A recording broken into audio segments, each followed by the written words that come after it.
Jai Hind students. Today in this video we are going to discuss some chemical reactions which affects our everyday life. Okay, some reactions which affects our everyday life. We are going to discuss those reactions, but in the starting let's revise oxidation and reduction reactions. Okay, let's take the example which I have taken before. CuO plus H2, that gives Cu plus H2O, that is a symbol of heat. Okay, and as you can see there is copper oxide and here it is copper. जब copper oxide से copper form हुआ है तो copper oxide में से oxygen release हो गया, oxygen निकला है तो कॉपर फॉर्म हुआ है. एंड ऑक्सीजन का निकलना क्या होता है? Reduction. So here the reduction of copper oxide takes place, and here simple only hydrogen, and here hydrogen में ऑक्सीजन ऐड हो गया है एंड ऑक्सीजन का ऐड होना होता है oxidation. It is oxidation. Okay, in this reaction, in this whole reaction we can see that both things takes place, oxidation and reduction, both things takes place. So this reaction we can say that this reaction is a redox reaction. Redox reaction means reduction and oxidation both are taking place in this reaction, so this reaction is a redox reaction. Okay, then we are going to discuss some chemical reactions in our everyday life. Chemical reactions in everyday life. देख लेते हैं. Corrosion, we are talking about corrosion and rancidity. We are talking about two types of reactions, corrosion and rancidity, which affects our everyday life. Corrosion. Corrosion is nothing but it is the conversion of metals into undesirable compounds like sulfides, carbonates and oxides. Clear? जो metals होते हैं, metals oxygen से या moisture से react करके या sulphur dioxide से, carbon dioxide से, किसी से भी रिएक्ट करके जो अपना ख़राब हो जाते हैं मेटल्स आपके, मेनली आप कह सकते हैं जो मेटल्स आपके ख़राब हो जाते हैं, लाइक आयरन. आयरन में जंग लग जाता है, आप कहते हैं जंग लग गया है. ओके, तो there the corrosion of iron takes place. The iron reacts with moisture and oxygen and the iron oxide is formed, and simply hydrated iron oxide is formed, means there is a reaction of iron, oxygen and moisture. So moisture present है इसलिए मैंने कहा hydrated iron oxide.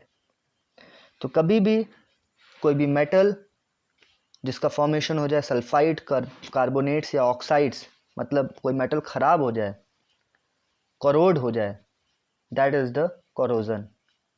And in the case of iron, हम क्या बोलते हैं corrosion को? Mainly iron के लिए एक स्पेसिफिक वर्ड यूज़ किया जाता है, दैट इज रस्टिंग.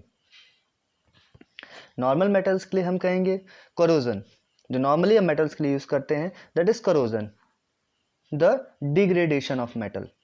सिंपली हम कहते हैं the degradation of metal by forming sulphides, carbonate and oxides is called corrosion. Okay, and जो आयरन के लिए हम स्पेसिफिक कीवर्ड यूज करते हैं दैट इज रस्टिंग. तो आयरन में रस्टिंग कैसे होती है? I am not going to write down the whole definition. The whole definition I will forward you on the WhatsApp group.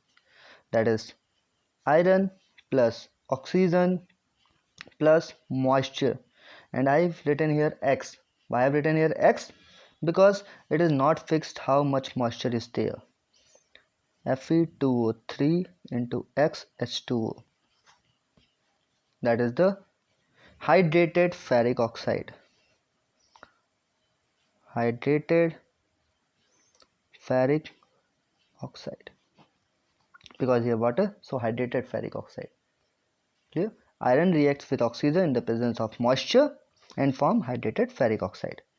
And a corrosion is a word which is used normally for all the metals. It is not specific for the iron. Degradation of any metal by forming the sulfide, carbonate और oxides is called corrosion. किसी भी metal, चाहे वो copper हो, aluminium हो, iron हो, कुछ भी हो सकता है. अब आते हैं rancidity. Rancidity is nothing but it is the oxidation of oil और फैट्स इन द फूड. कोई भी आपका फूड है जिसमें ऑयली फूड है या फैटी, जिसमें फैट्स हैं, तो उसका जब ऑक्सीडेशन हो जाता है तो उसमें बैड टेस्ट हो जाता है और बैड स्मेल आने लगती है. That is the rancidity. कोई भी आपका फूड है, ऑयली फूड, जब उसका उस फूड का ऑक्सीडेशन हो जाएगा, लाइक आपके चिप्स हैं या आपका कोई भी अचार हो गया, आपका पिकल्स हो गए, तो वो ऑयली फूड है, उनमें फैट्स है. तो ऐसे फूड्स को जब आप बाहर बहुत देर तक बाहर रख देंगे तो उनमें क्या होता है, उनका ऑक्सीडेशन हो जाता है, वो ऑक्सीजन के कांटेक्ट में आते हैं, इट ऑक्सीडाइजेस एंड उनका टेस्ट बेकार हो जाता है. टेस्ट बेकार हो जाता है, स्मेल भी बेकार हो जाता है. Okay, that is the rancidity. That is the rancidity. Oxidation of food material containing fats and oils. Clear? That is the rancidity. अब रेंसिडिटी प्रिवेंट हम कैसे कर सकते हैं, किसी फूड मटेरियल को हम प्रिवेंट कैसे करेंगे, उनको देखते हैं. मेथड्स ऑफ प्रिवेंशन कौन कौन से होंगे. प्रिवेंशन, अब रेंसिडिटी को हम प्रिवेंट कैसे कर सकते हैं. They are so many methods which can prevent the rancidity. Oxidation of food materials जो ऑक्सीडाइज हो रहे हैं उसको हमको प्रिवेंट करना है. How? By adding antioxidants. Antioxidants डाल दीजिए. एंटीऑक्सीडेंट्स मीन्स यहाँ पे फूड मटेरियल का ऑक्सीडेशन हो जा रहा है. ऑक्सीडेशन मीन्स एंटीऑक्सीडेंट्स जो ऑक्सीडेशन होने से बचाएंगे, दैट इज एंटीऑक्सीडेंट्स हम ऐड कर दें तो फूड मटेरियल का ऑक्सीडेशन नहीं होगा, वो ख़राब नहीं होगा. वैक्यूम पैकिंग, अगर हमने एयर को एंटर करने नहीं दिया, हमने जो पैकिंग की है, चिप्स की पैकिंग की है, उसको वैक्यूम पैकिंग की है. कोई भी फूड मटेरियल को पैक किया, उसमें एयर को एंटर नहीं करने दिया, वैक्यूम कर दिया, नो एयर, तो एयर नहीं होगी वहाँ पे, तो ऑक्सीजन नहीं होगा. ऑक्सीजन नहीं होगा तो ऑक्सीडेशन नहीं होगा. Clear? Then replace air by nitrogen. जो भी एयर प्रेजेंट है अंदर, उसको हम निकाल के उसके अंदर जगह क्या भर दे, नाइट्रोजन. ऑक्सीडेशन किससे हो रहा था, ऑक्सीजन से. ऑक्सीजन ऐड होती है तो ऑक्सीडेशन होता है. ना ऑक्सीजन होगा ना ऑक्सीडेशन होगा, वहाँ नाइट्रोजन भरते हैं उसकी जगह हम. क्लियर? फूड मटेरियल खराब ही नहीं होगा. And last is refrigeration. ठंडा इन्वायरमेंट प्रोवाइड करें उसको, रेफ्रिजरेटर में रख देंगे तो वहाँ पे वो कभी ख़राब नहीं होगा, उसमें ना तो माइक्रोब्स डेवलप होंगे ना वो ख़राब होगा. So these are the 4 methods by which we can prevent the oxidation of food materials. Okay, thank you.